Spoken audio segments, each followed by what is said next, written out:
There's something absolutely absurd happening in our society, or more so, there's a very niche group of people in our society trying to rebrand what it means for people over the age of 18 to be attracted to people under the age of 18.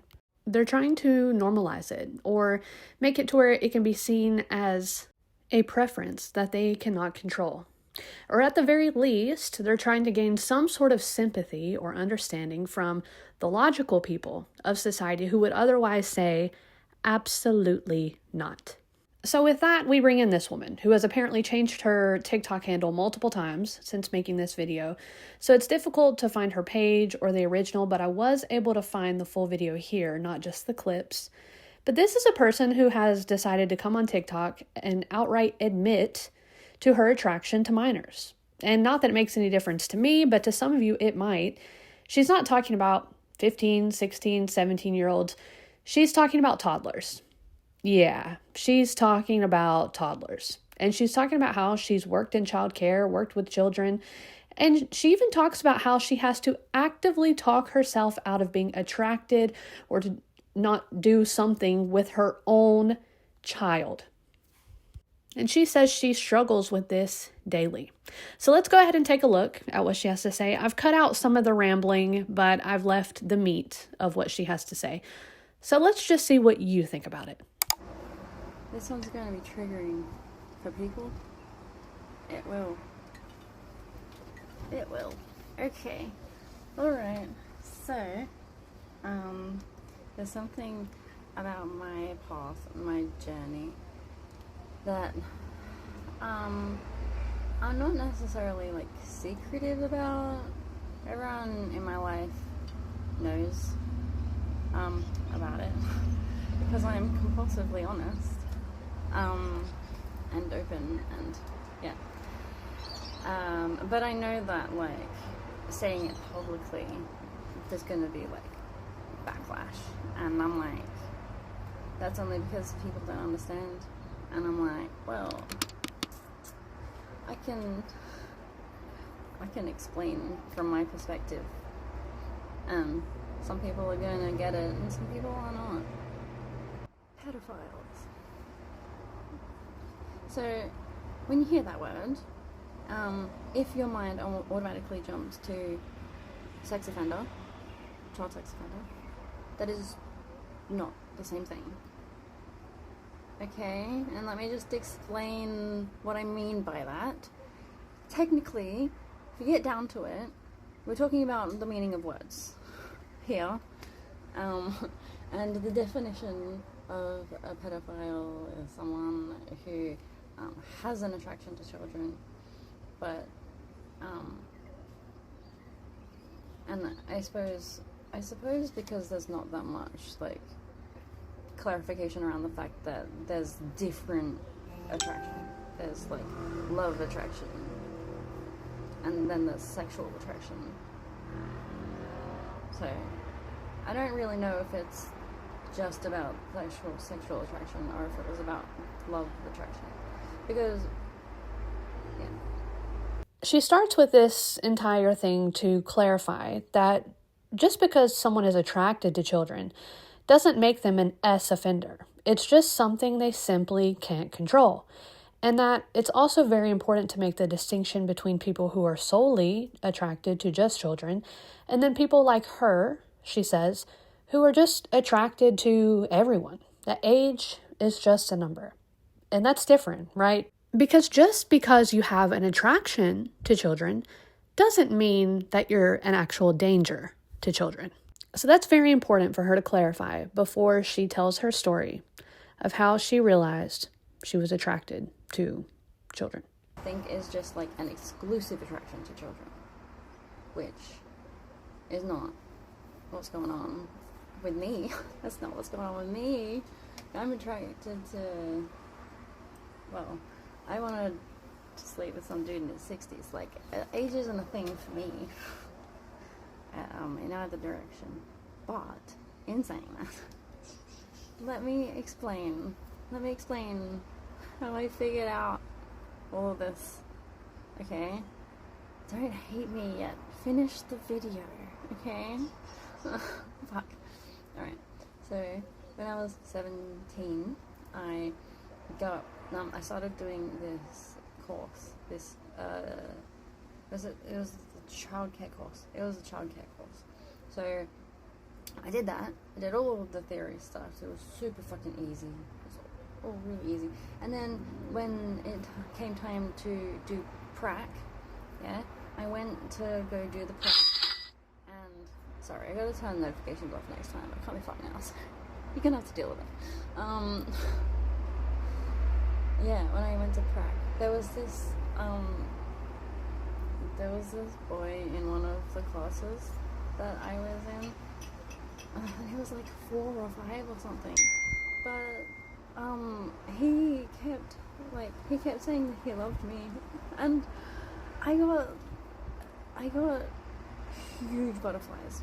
I got huge butterflies when I saw him, and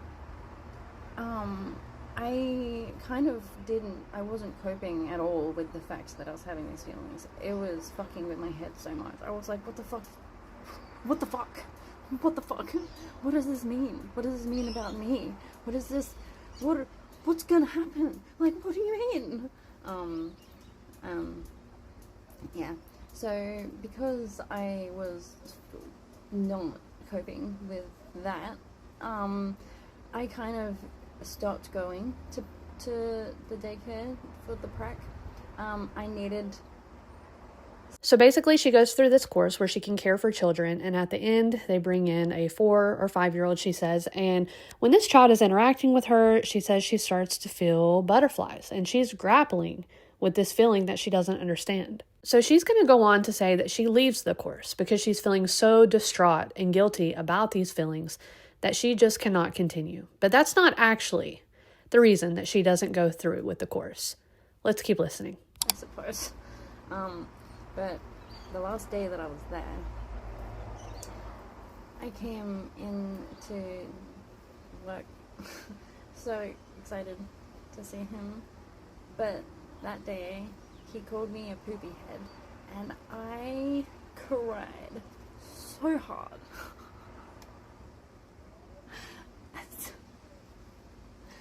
I was so devastated that he was calling me a poopy head. I was so sad. I was like, he doesn't like me anymore.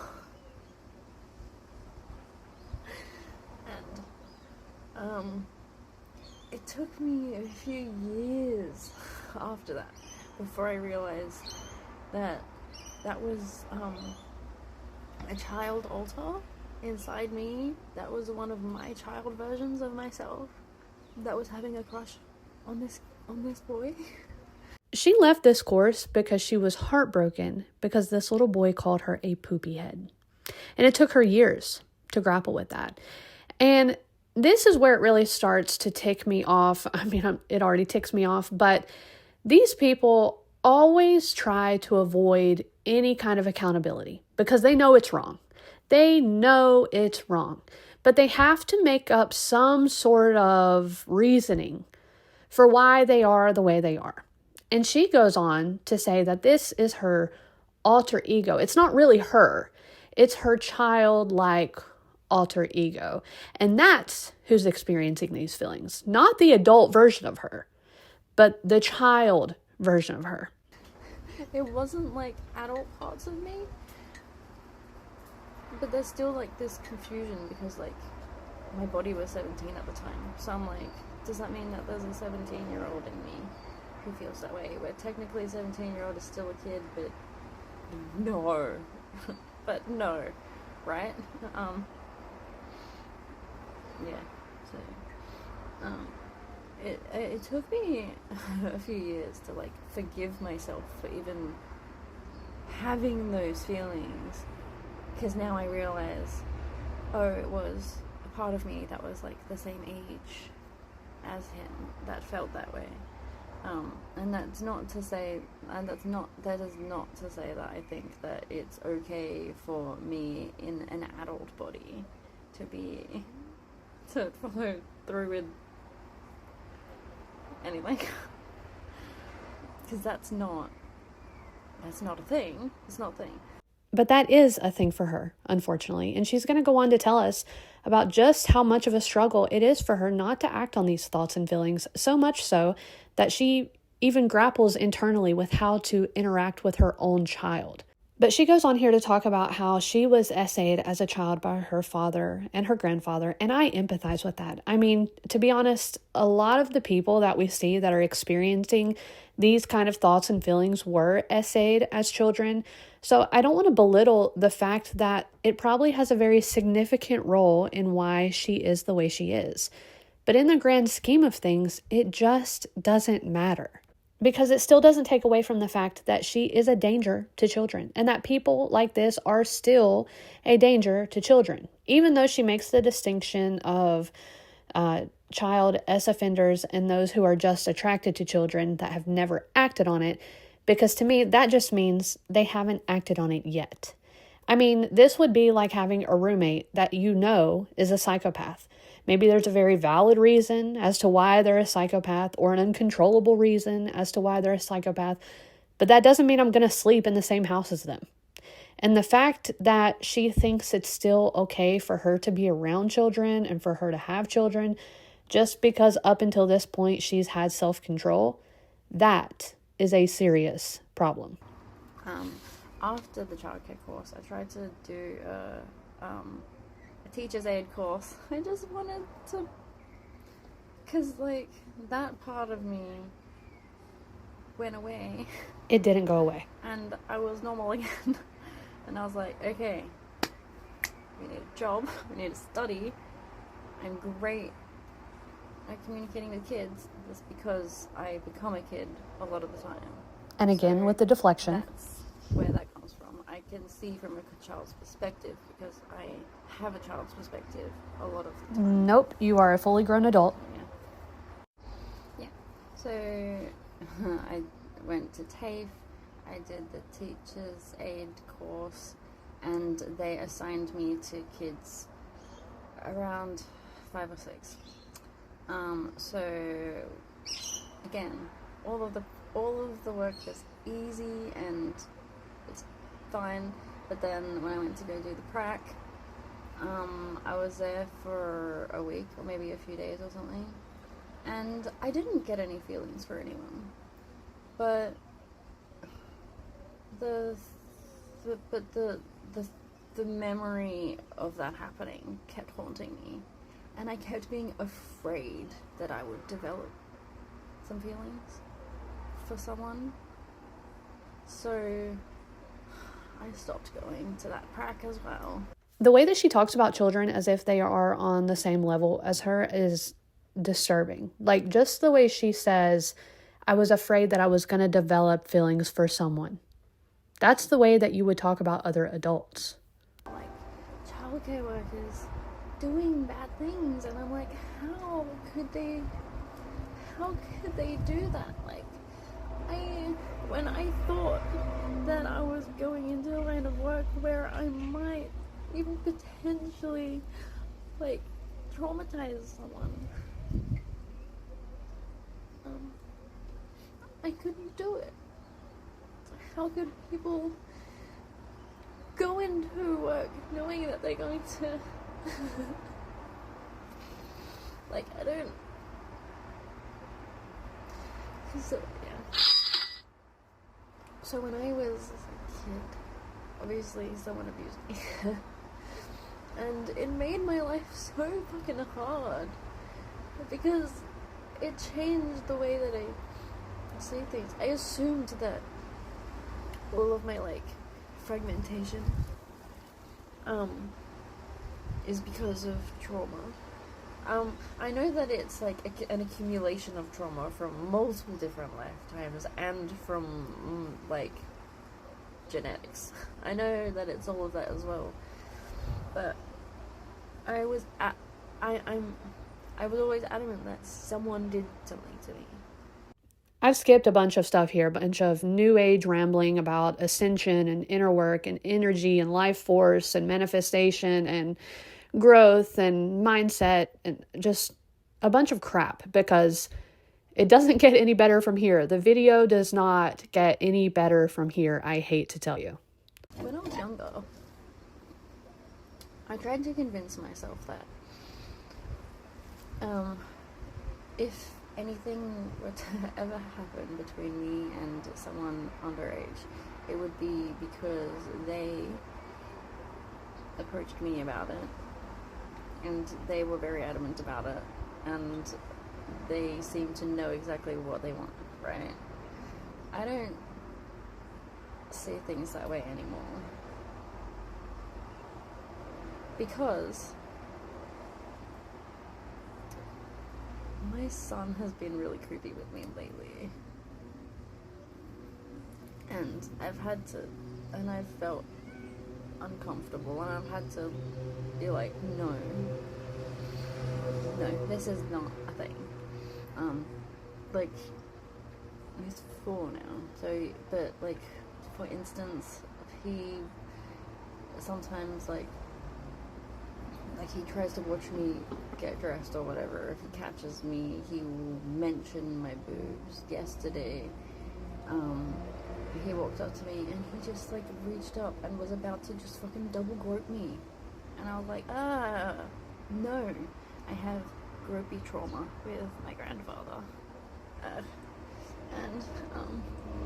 he, like,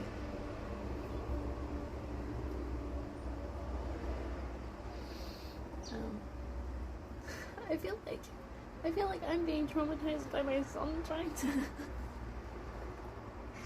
to lift up my shirt, and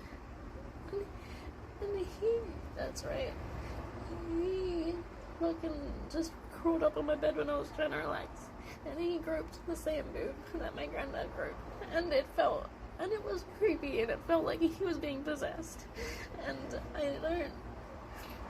I was like, what the fuck? And there was one time where he was trying to, like, but it was the same day, it was the same time, it was within the same time frame, and he tried to he was, like, giving me raspberries on my belly and stuff, but then, like, when he did it, his energy was shifting, and he didn't feel like him anymore, and he felt like someone was controlling him, and I was like, what the fuck is this?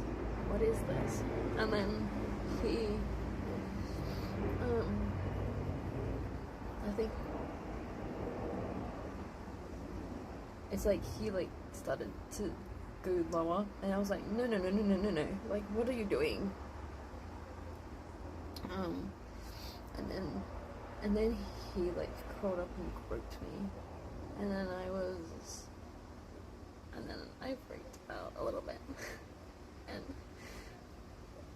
and I was like, I don't want, like, what are you doing? And I realized that I was wrong the whole time, even if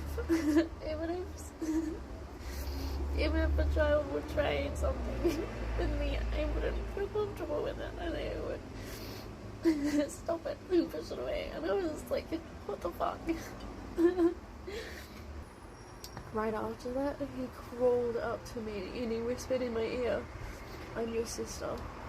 And my sister I've been getting all of these messages saying that my sister's been using all this dark magic or something, and trying to twist everything against me, and doing these rituals and stuff, and trying to, like, put cursed items and stuff in with all of my belongings, because it was at the house that she was in.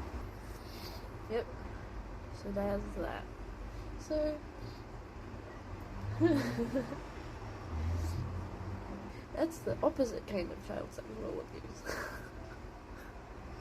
Now I feel traumatized. This woman is sick and she needs help, and her child is not safe. She thinks that her 4-year-old child is being possessed by his aunt, her sister, to SA her. She is observing very normal child behavior and perceiving it as SA. Please let that sink in if you have any sympathy for people like this, because no matter what trauma you've been through in your life, if a child in your care is in danger as a result of that trauma, then they need to be taken away. I don't know who this woman is. Clearly, she lives somewhere in Australia, and I would urge anyone who actually knows this woman or who knows her child to get involved and call the appropriate authorities so that she no longer has access to this child or any other children, and that she can get the help that she desperately needs.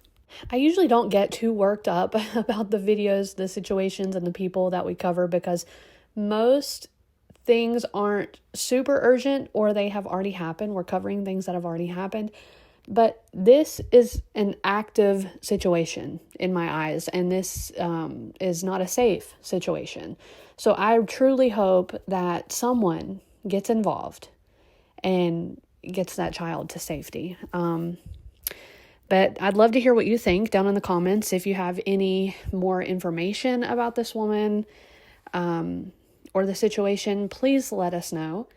If you care about keeping kids safe online and in real life, well, then I welcome you to subscribe and hit that notification bell to support me in that mission. I thank you for being here, and I'll see you in the next one.